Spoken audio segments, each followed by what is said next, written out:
Fight week is here. This coming Saturday, tomorrow, we have, for the first time in over a decade, the undisputed light heavyweight championship of the world happening in Saudi Arabia, I believe. So this is going to be in the afternoon for those of you that are watching in America, and probably nighttime over there in the UK, depending on where you are. But either ways, this is the fight that a lot of hardcore boxing fans have been waiting for probably over a year now. I mean, like I mentioned in my brief outline at the very beginning of the year, and goes to show you how long boxing fans have been waiting for this fight, because it was postponed because Beterbiev was injured during one of his training camps for the Bivol fight, and Bivol had to get a fight in between. I forgot who it was against, but I saw that fight, and Bivol still looked good, So, yes, we've been waiting a long time for this, and looks like we're finally gonna get it. Bivol versus Beterbiev, the fight week breakdown and prediction, and this was a tough fight to predict. I know there's a lot of boxing fans that think that I already made my prediction in the brief outline, and I'm still kind of conflicted as I'm making this video right now on who I'm going to pick, but I'm going to give you still the details of how I think this fight is going to go and what favors these two guys at the moment. And right now, Bivol has been the center of attention, outside of boxing, because he's been in a situation, with his family and all that. And that's kind of like transpired into a lot of boxing fans' minds to where they don't know if they're going to pick Bivol because of the issues that he's going through with his former wife, I believe, his ex-wife. And from the psychological standpoint, a lot of boxing fans think that because of it, it's a very close fight. And I could understand it, but at the same time, I've been watching boxing for a long time. I'm not going to say like 30 years or anything like that, because I'm not that truly old of a boxing fan to where I was watching it since I was a baby or anything.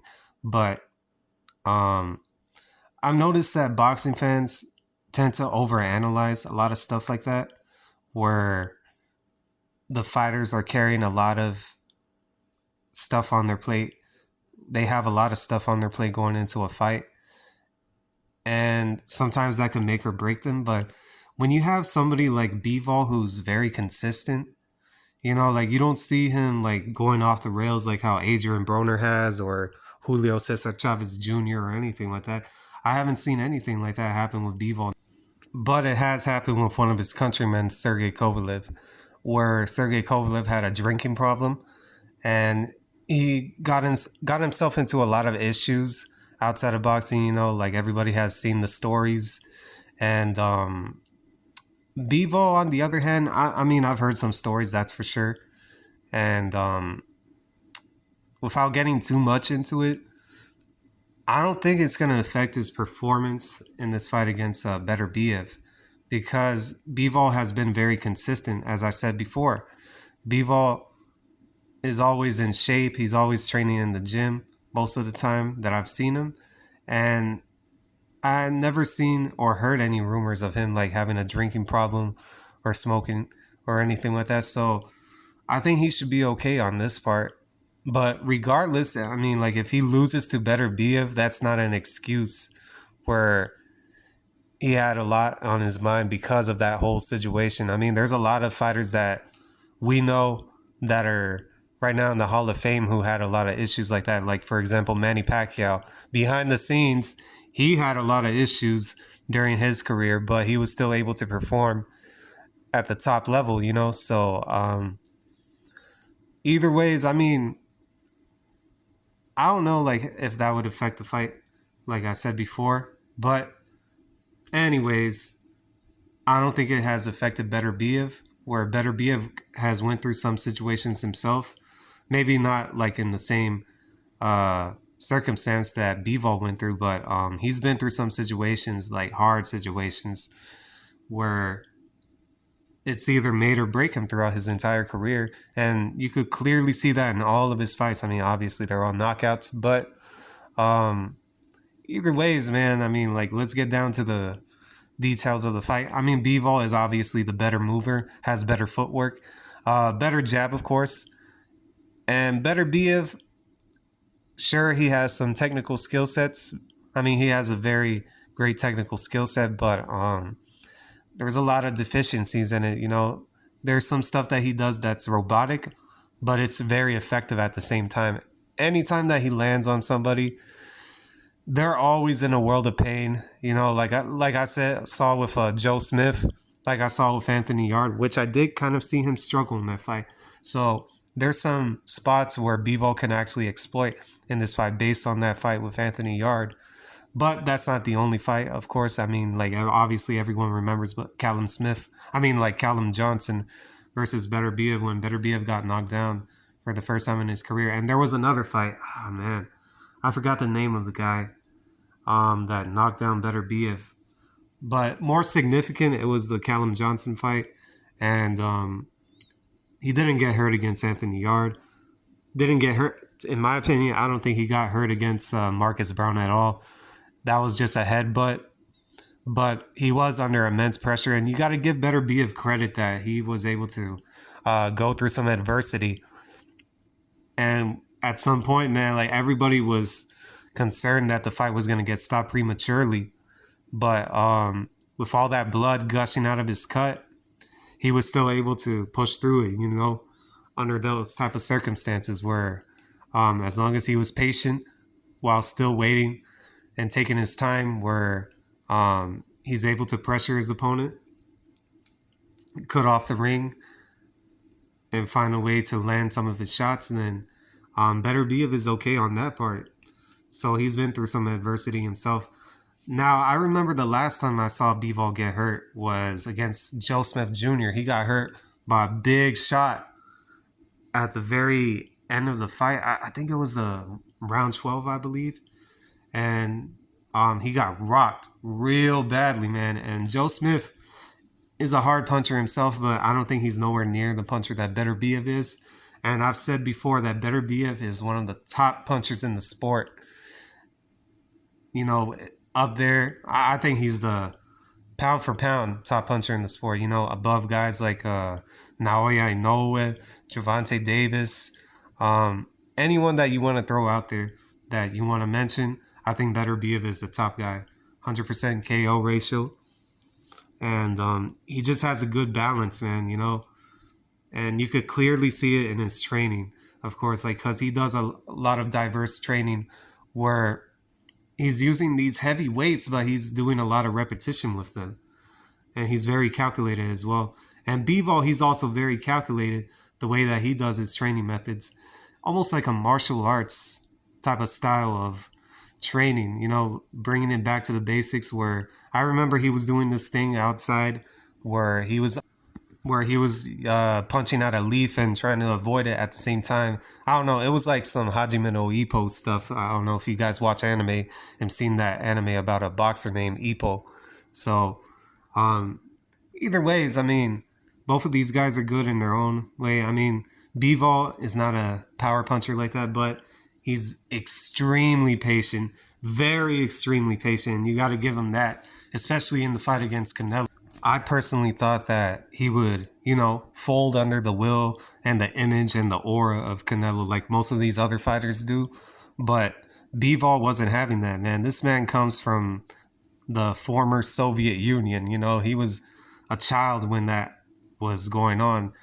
I believe so. I'm not sure. Don't correct me. Don't correct me or anything like that. But this guy is very patient, and he's not going to take risk if he knows that he has something going on that has something going on well for him throughout the entire course of that round. He's not going to take any risk at all. You know, you could clearly see that in both the Canelo and Zerto fights and other fights in his career too, you know, even before those step-up fights. And yeah, I think that Bivol is definitely the better boxer, you know, in some ways, shape, or form than Beterbiev. But Beterbiev, I think he's a good boxer in his own right, you know, but there's some stuff that could be exploited. But at the same time, there's a lot of stuff that could be exploited about Bivol. And I think Beterbiev has a great jab as well. And I think Beterbiev and Bivol are going to engage in a jab fest. But I think the pace is going to start to pick up, I would say, at the very end of the fight. And I think one punch is going to change it from Beterbiev. Maybe mid rounds where I could actually see Bivol getting cut from one of Beterbiev's shots. Because I think Beterbiev hits that hard. And I think Bivol is going to try to adjust. And he is going to adjust, believe it or not. But Beterbiev, this is where Beterbiev's patience is about to take place. And Bivol's patience is about to take place right here. A very extremely back and forth chess match is about to begin in those mid rounds.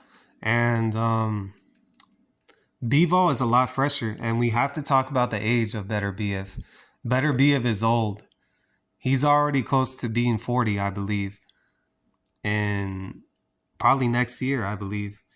And Bivol, I mean, he's still in his early 30s. I wouldn't consider it that old. I mean, I know a lot of boxing fans consider early 30s old, but I think it's when you hit 35 or 36 is when you start to decline a lot more significantly. But yes, I think that Bivol is going to be able to adjust early in the fight. I mean, mid portion throughout the fight, even when he gets cut. And Beterbiev is definitely going to be patient. Bivol is going to be patient. But I think that Bivol is going to get hit with another shot that might end up knocking him down. And I think Beterbiev is going to finish it. Beterbiev is going to win by a stoppage in the 11th round, I believe so. So I'm picking Beterbiev by stoppage in this fight. Beterbiev fought a lot of guys in the amateurs. This man is destined to move up in weight to at least cruiserweight. I could actually see him going to cruiserweight after this fight. And I don't know if Bivol can take the shots of Beterbiev. I like Bivol's skills a lot, and I almost chose him in this fight. And a lot of boxing fans in my comment section from my brief outline thought I was picking Bivol. But apparently, I'm going to throw you guys a curveball and say that Beterbiev is going to win this fight by stoppage in the 11th round. And I think it's going to be a good fight, mainly because of that decline in Beterbiev's age. But I think Beterbiev still has some willpower to eventually move up to cruiserweight. And I think he could beat Jai Opataya, in my opinion. I mean, we guys could discuss it in the comment section, but I think he could beat Jai Opataya. And that will segue into a fight with Usyk. The rematch from the amateurs. Or should I say I think they fought in a preliminary for the Olympics in one of their fights. But they had multiple fights from what I understand. So I'm picking Beterbiev in this fight by stoppage. I bet you guys didn't think that I was going to pick him, huh? You thought that I was going to pick Bivol because of the pure boxing skills and all that. No, I see it in Beterbiev. I see it in a lot, actually. So let me know in the comment section what you guys think. Who are you picking in this fight? Where do you see the winner going from here? And if Bivol wins, I mean, Bivol, I could just see him reigning at light heavyweight, fighting Benavidez or De Morel, which is another video I'm actually going to make coming up after this one. David Benavidez versus De Morel, another great fight right there. Best fight involving contenders at the moment. So anyways, let me know in the comment section what you guys think, and I hope you guys have a great weekend and enjoy the fights coming up this year or next year as well. So until then, I'm out. Peace.